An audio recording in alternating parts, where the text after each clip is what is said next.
Hi friends, అందరికీ నమస్కారం. Welcome to ఘనా ఎంప్లాయ్ పెన్షన్ న్యూస్కి స్వాగతం. ఫ్రెండ్స్, ఈపీఎఫ్ఓ పెన్షనర్లకి ఇప్పుడే అందిన వార్త. ఆ వివరాలు ఏంటి వీడియోలో తెలుసుకుందాం. ఫ్రెండ్స్, వీడియోని ఎక్కడ స్కిప్ చేయకుండా చూడండి.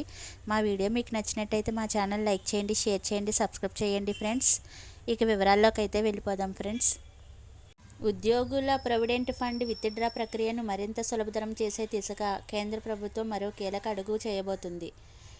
ఈపీఎఫ్ఓ సబ్స్క్రైబర్లకు యూపీఐ ద్వారా నేరుగా పీఎఫ్ డబ్బు తీసుకునే అవకాశం కల్పించే కొత్త మొబైల్ యాప్ను మార్చి చివరి నాటికి విడుదల చేయనున్నట్లు సమాచారం.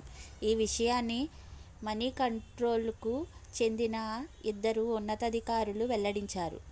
ప్రస్తుతం వినియోగంలో ఉన్న ఉమంగ్ యాప్కు భిన్నంగా ఈ కొత్త ఈపీఎఫ్ఓ యాప్ను పూర్తిగా ఆధునికంగా రూపొందించారు. ఇది నేరుగా సబ్స్క్రైబర్లను బ్యాంకు ఖాతాలకు అనుసంధానమవుతుంది.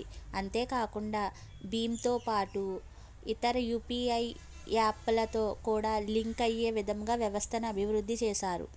ఈ కొత్త యాప్ ద్వారా ఈపీఎఫ్ఓ సబ్స్క్రైబర్లు తమ పీఎఫ్ డబ్బును నేరుగా బ్యాంకు ఖాతాలకు బదిలీ చేసుకోవచ్చు. ఆ తర్వాత యూపీఐ ప్లాట్ఫామ్ ద్వారా సులభంగా విత్డ్రా చేసుకునే అవకాశం ఉంటుంది అని సమాచారం.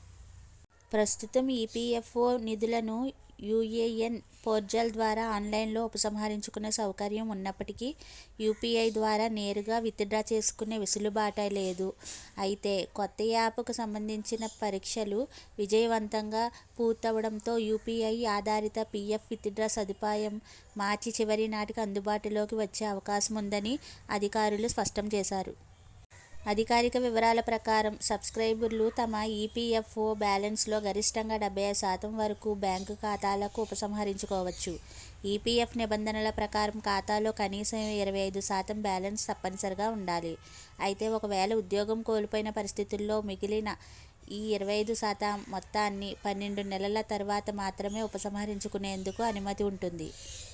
అధికారిక వర్గాల సమాచారం ప్రకారం ప్రస్తుతం ఈపీఎఫ్ఓ పరిధిలో ఉన్న మొత్తం నిధులు దాదాపు 26 లక్షల కోట్లకు చేరువయ్యాయి.